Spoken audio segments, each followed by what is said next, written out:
What's up, weirdos? Today we're gonna paint this Cheshire Cat model that I downloaded and printed on my 3D printer. And we're gonna do it in a nighttime scene with fluorescent neon colors because that's what I wanted to do, and everything is about me. Just kidding, I'm here to teach you. Anyway, I painted everything in a dark jade color because we're doing nighttime scene, and then I started highlighting with white ink. And I left the white a little heavy on the mushrooms and anywhere I wanted the neon colors, and you'll see why later. Okay, never mind, I'll tell you now, you just need white because it'll make your neons way brighter. We're gonna start with Army Painter Power Noodle Glow. Yes, I know it's Power Node, but I like Power Noodle better.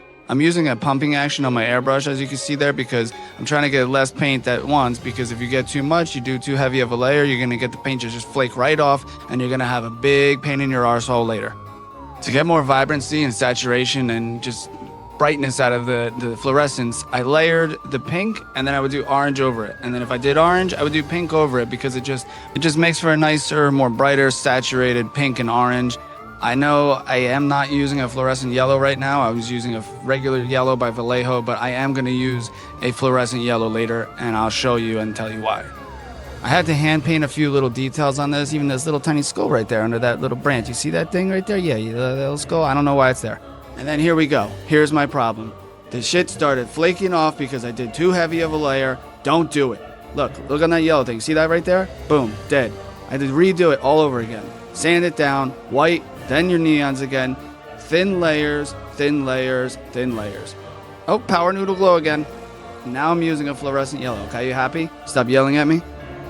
Very thin layers I went this time. Even, see, just thin layers, let it dry good, 5 to 10 minutes if you're airbrushing, longer if you're painting with a brush.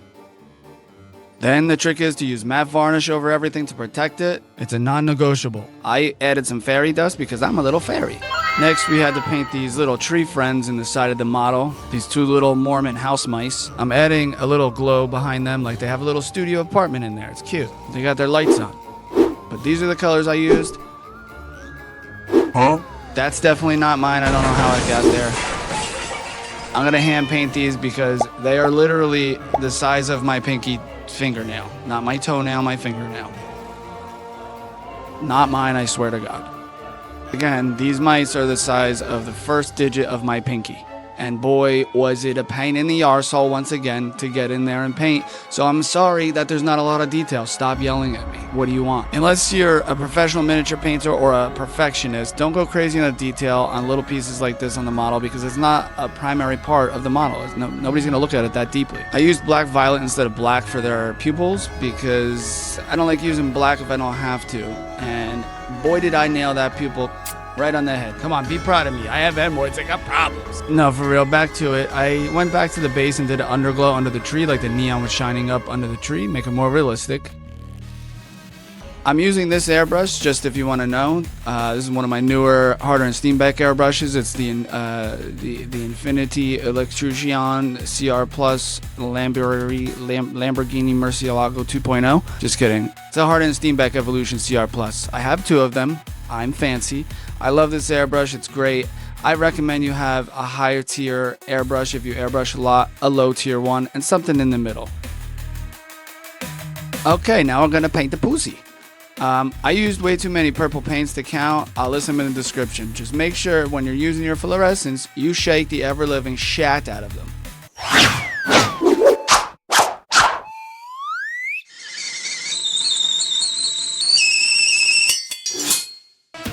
For the airbrushing portion, I used black, the primer, and then dark purple all the way up to a lighter purple and pink, and then the fluorescence. I wasn't going for a traditional Alice in Wonderland Cheshire Cat because this isn't a traditional Cheshire Cat. And just for a quick tip, I got a new bottle of paint, and when I get a new bottle of paint, I take a ball bearing, I have a big thing of them, and I add one or two to it. Sometimes I'll get nutty and add a little airbrush thinner to it or my special smooth juice because it helps mix the paint, especially after the paint's been sitting for a while.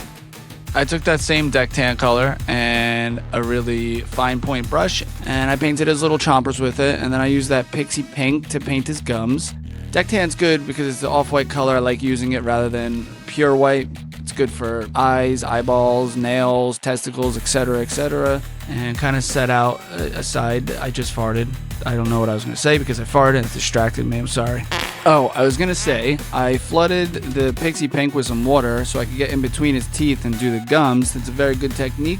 If you need to get into tight spaces like that, you just flood it with some water, thin it down, and just pull it around in the crevices. Next, I started working on the eyes with this tiny little brush. I did white first as a base because they're gonna be fluorescent eventually. Remember what I said about the white. I used pink to make the orange more vibrant and do a little bit more face detail. I added this orange on the eyes once the pink was dry, because again, if you do the layers too quick, they're gonna flake off and you're gonna have problems. And then we added some yellow to brighten them up, and this black speed paint for the pupil. I know I got a little black on the face. I know I'm gonna clean it up later, I promise. I then took these two colors to just do like a thin glaze layer and get some shadows and highlights on his face.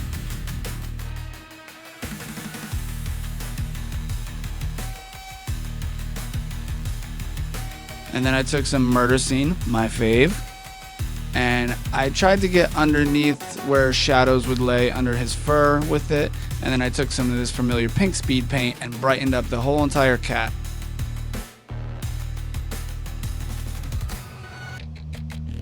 Then I took some masking fluid to put over his eyes because I am going to airbrush the shat out of the face and I didn't want to mess up the eyes. Masking fluid's great, it just floods into the area and it kind of conforms to whatever area you're working on.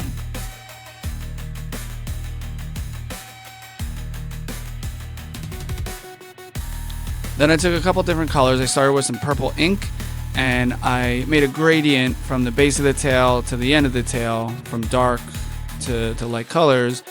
I threw in some blues in there, kind of like a cotton candy mix with fluorescent pink, purple, regular light pinks, and this beautiful blue color that I have from Pro Acryl. It almost looked like a Sylveon color scheme if you're familiar with Pokemon. And I hand painted this with a brush. I'm trying to wet blend it here as you see. I just put two colors on and then I mixed them back and forth with my brush with just water.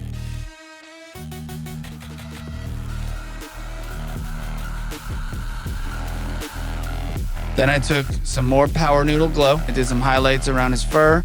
I painted his feet with Fey Pink, whatever it is. And then I did a couple highlights on his face. I painted his little nose and the inside of his ears.